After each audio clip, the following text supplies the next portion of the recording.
दोस्तों, क्या आप सहारा के केस के बारे में पूरा जानते हैं? अगर नहीं तो मैं आपको शुरू से ही बताता हूं कि सहारा का केस एक्चुअली है क्या। सहारा ग्रुप एक बहुत बड़ा ग्रुप था, शायद है भी। ये बहुत तरह के कामों में इन्वॉल्व थे, इंडस्ट्री में, हाउसिंग में, कंस्ट्रक्शन में, बहुत तरह के कामों में इन्वॉल्व है। सहारा ग्रुप ने दो कंपनियां बनाई।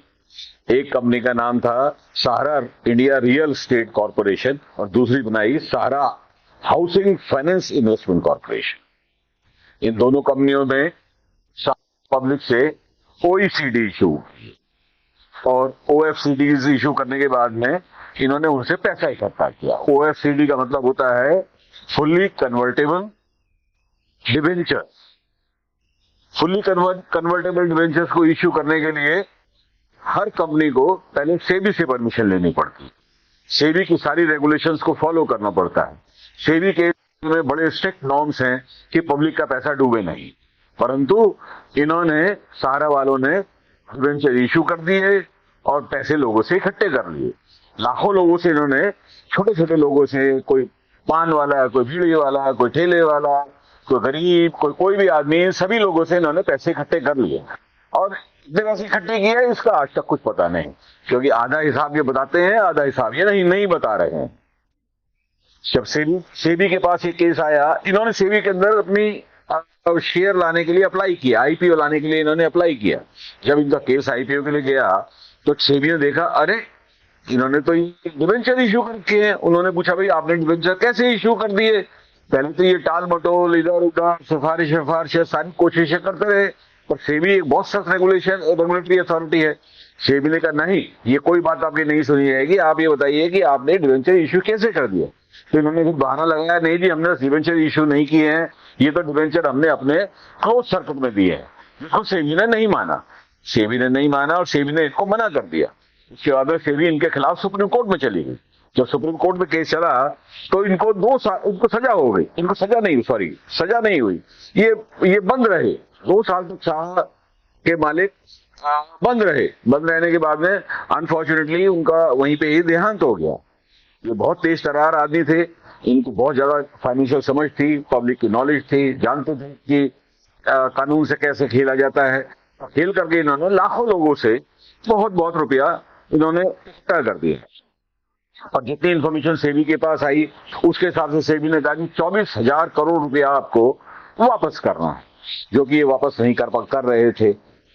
सेबी जब सुप्रीम कोर्ट में गई तो सुप्रीम कोर्ट ने उनको कहा, इनको ऑर्डर दिया कि पैसा वापस करो। सारा कहने लगी तो हमारी क्लोज सर्कल से है सारा पैसा। सुप्रीम कोर्ट ने नहीं माना। उसके बाद में सुप्रीम कोर्ट सुनने इन्वॉल्व हो गई और जो है सुब्रत राय को जेल भेज दिया। अब रिफंड प्रोसेस चल रहा है, सरकार भी इन्वॉल्व है, सरकार भी चाहती है पैसा दे दिया जाए, सुप्रीम कोर्ट भी चाहता है पैसा दे दिया जाए, पब्लिक भी चाहती है पैसा दे दिया जाए, परंतु इनके ऊपर कई तरह के पेनल्टी, सजा, ये वो करने के बाद में भी ये लोग इतना ज्यादा अवॉइड कर रहे हैं कि सुप्रीम कोर्ट को पूरी इंफॉर्मेशन नहीं दे रहे हैं। अब सेबी को भी कोर्ट ने कहा था कि भाई आप इनको बेचो, उसको सेबी को भी इन्होंने इन्फॉर्मेशन नहीं दी, तो सेबी ने भी अपने हाथ खड़े कर दिया। सेबी ने सुप्रीम कोर्ट को कहा, नहीं सर, हम नहीं बेच सकते, आप ही को तरीका निकालिए। तो उन्होंने कहा, सुप्रीम कोर्ट ने कहा कि इनकी एसेट ऑक्शन करो। एसेट ऑक्शन करने के अंदर जो है फिलहाल में सुप्रीम कोर्ट ने इनकी 2 एसेट ऑक्शन करने के लिए कहा हुआ है। एक तो इनका न्यूयॉर्क के अंदर होटल था, वो भी है, एक बॉम्बे में कुछ जमीनें हैं, वो भी हैं, और बहुत सारी जमीनें, प्रॉपर्टी सहारा की ऐसी हैं जिसके बारे में ना उनको पता है, उन्होंने बेनामी खरीद रखी है। सहारा कंपनी की बहुत सारी प्रॉपर्टी ऐसी हैं जो उन्होंने अपने यार दोस्त, मिलने जुलने वाले रिश्तेदारों के नाम खरीद रखी हैं, जो बेनामी है। अभी वो सवाल बेनामी प्रॉपर्टी का तो अभी आगे आएगा, और वो सब बेनामी प्रॉपर्टियां किसी भी हालत में तो छुप नहीं सकती, पर अभी तो छुपी हुई है। अभी पैसा नहीं आ रहा। जितना पैसा है, सरकार ने कहा है कि सुप्रीम कोर्ट ने कहा है कि थोड़ा थोड़ा पैसा सबको दे दिया जाए, और वही आजकल चल रहा है। अब इसके अंदर जो है डेट पे डेट पड़ती जा रही है और ये लोग अवॉइड किए जा रहे हैं। देखते हैं अब आगे क्या होता है। जितना कुछ हो रहा है वो इनके सामने, सुप्रीम कोर्ट के सामने है, सुप्रीम कोर्ट के हाथ में है। और सुप्रीम कोर्ट ही इस मसले को हल करेगा। जो सुप्रीम कोर्ट के ऑनरेबल जजेस हैं वो पब्लिक के साथ हैं, उनका पूरा ओपिनियन है, उनका अपना पूरा ख्याल है कि पैसा पब्लिक का मिलना चाहिए।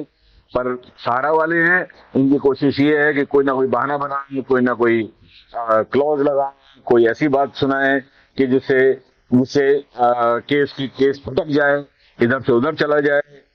और इनके ऊपर बहुत पहले 2-2 करोड़ रुपए की पेनल्टियां भी लगी हुई है, वो भी इन्होंने नहीं दी है अभी तक। तो चल रहा है, देखते हैं क्या होता है। अब अगली खबर जो आएगी तो मैं आपको जरूर बताऊंगा। धन्यवाद दोस्तों।